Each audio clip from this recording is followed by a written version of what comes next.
Hi, soulmates. Have you been having some challenges in drafting your trouser pattern or getting a well-fitted pant or trousers? If you have, this tutorial is for you. I've already marked out my starting point. Okay, so the first thing that I'm going to mark right now is my body rise, or you can call it crotch. Okay, anyone, but I measured my body rise. My body rise is 10, so that's what I'm using. Okay, you can decide to use standard measurements, which is your round hip divided by 4 minus 1. Okay, but I measured my body rise, which is 10. Okay, this is how to measure your body rise.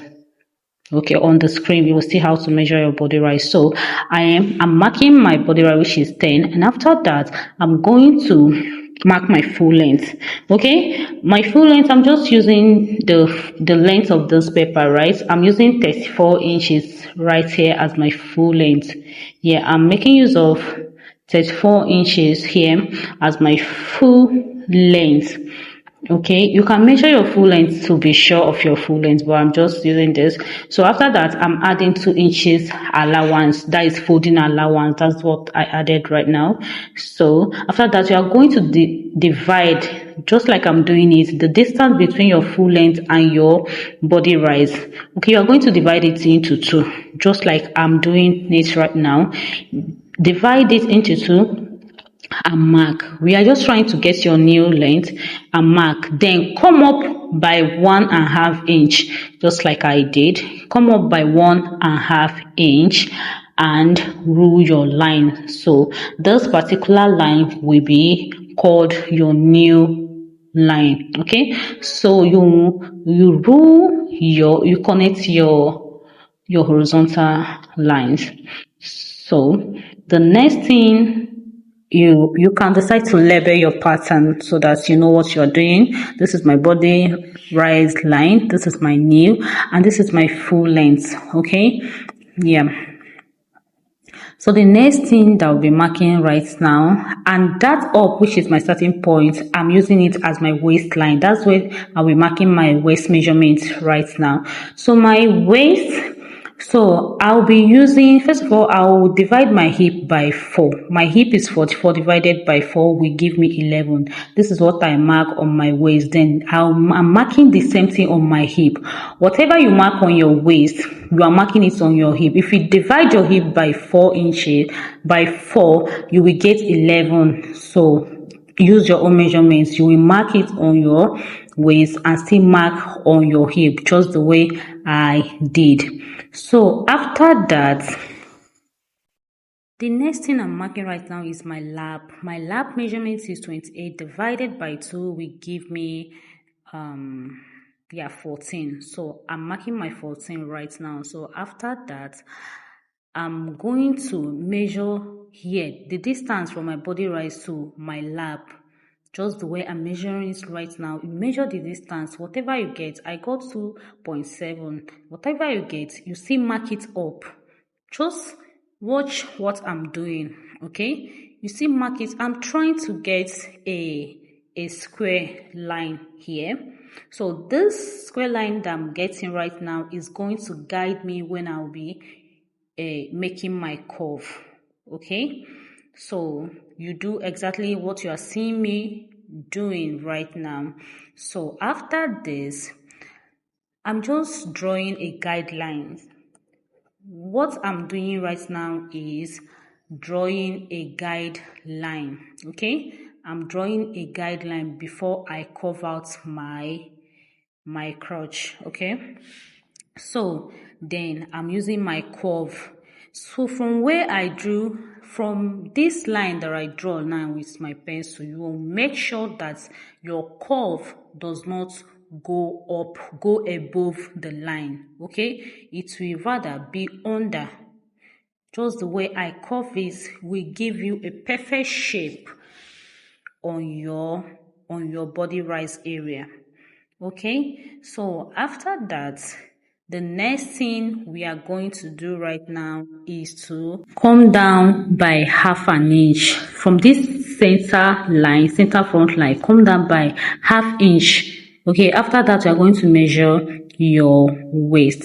Your round waist divided by 4. Mine will give me 9 inches. 36 divided by 4 will give me 9 inches. So from this center line, I'm going to mark out 9 inches to the other side. Okay, see, I've marked my 9 inches.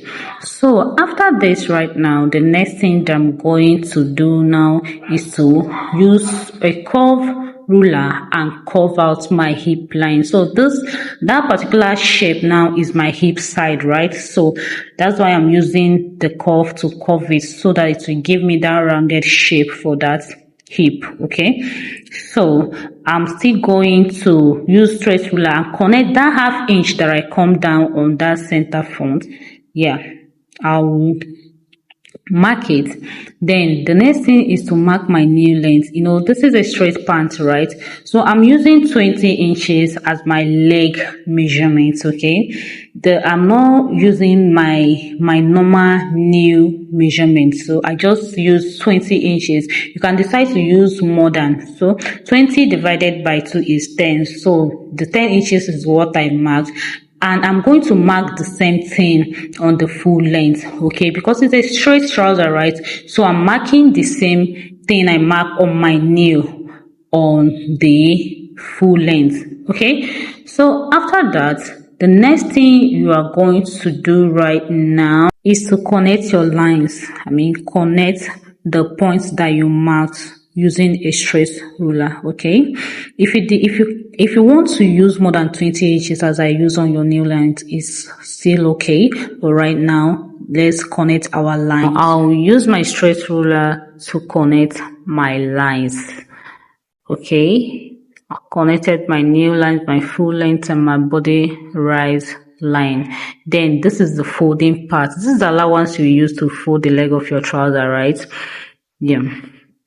Sometimes if you cut it straight, if you fold it, it will not be equal. So what I do is that, okay, after I draw the straight line, then I'm going to come out by ½ inch, just like I did right now, then and slant it this way. Okay, this will make it, after folding, the down will still be equal. Okay, if you are sewing, you understand what I'm talking about. From your nail side, come out by 1 inch.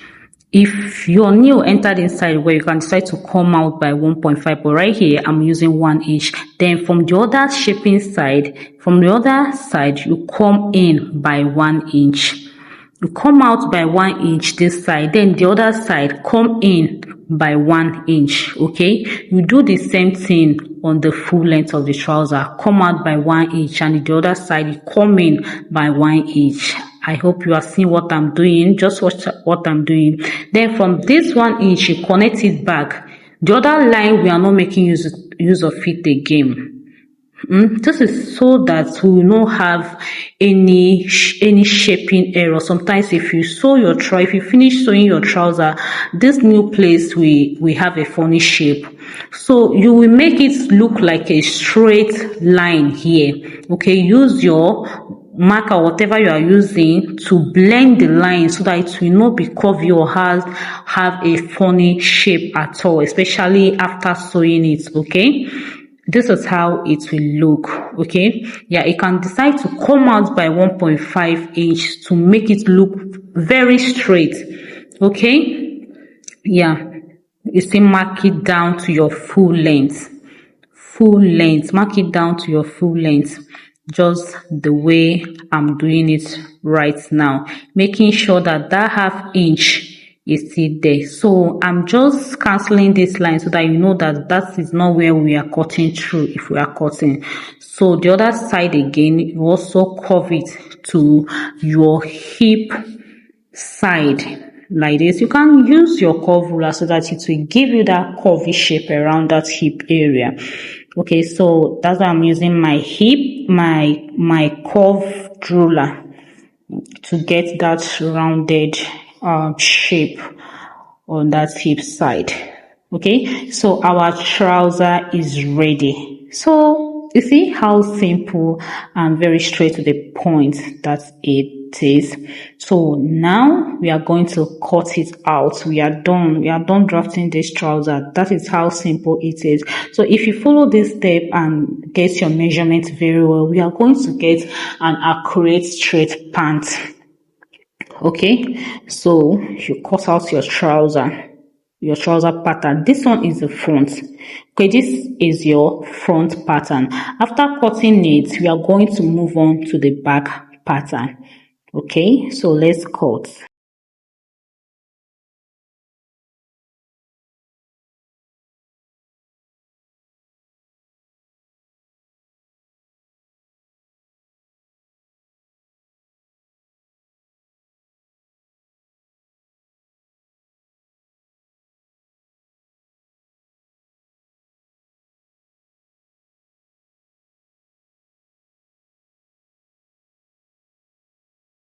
So guys, we've cut out our front pattern. Now we are moving on to our back pattern. Okay, you place your front pattern on the same paper or fabric that you want to use to cut out the back pattern, just like I'm doing. Okay, you make sure, it's just because my paper is not much, but on your fabric or on your pattern paper, make sure that the one that is remaining up right here is, after placing your front, will be up to 2 inches or 2.5 inches. If the person has a big buttock, you are going to extend this up to 2 inches or 2.5. But right here, I'm using 1.5 inches above my front waistline.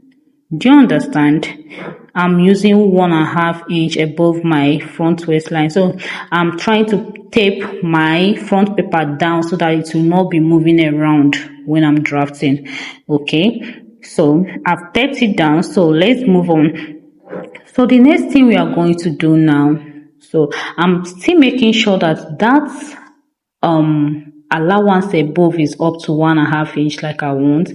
Then you are going to draw out your line, just as if you are tracing your front paper, the center. You just trace it out the same way that I'm doing. The way I traced my own out, where you measure from the line you traced out, you measure 1 inch. Okay, sometimes I use 1.5 inch, but this 1 inch is just okay for me. So you measure 1 inch just like I do. Then this your crotch area, you measure 3 inches for the back.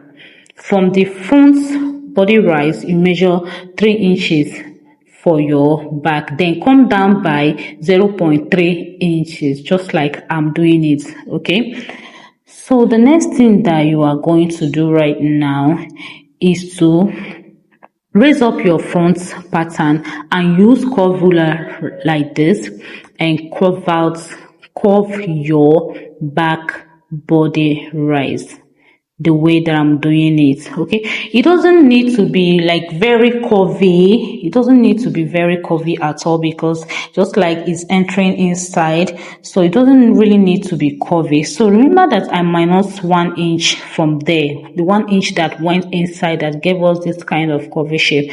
Then I'm still going to come out from the other side, from the other hip side. I'll come out by that 1 inch plus some allowance that I'll be adding for shaping. So I come out by 1 inch and still add 1.5 inch allowance, which is 2.5 inches. That's what I marked on that waistline. Okay, then I'll add 2 inches allowance on my new side. I add 2 inches allowance. Then on this full length, I also add 2 inches allowance. So after that, you are going to connect your line. So from your back body rise, connect it to the 2 inches you come out on your nail, then down to your full length. Okay, making sure that it doesn't has a funny shape at all, especially on this nail side. Okay, I'm repeating this again.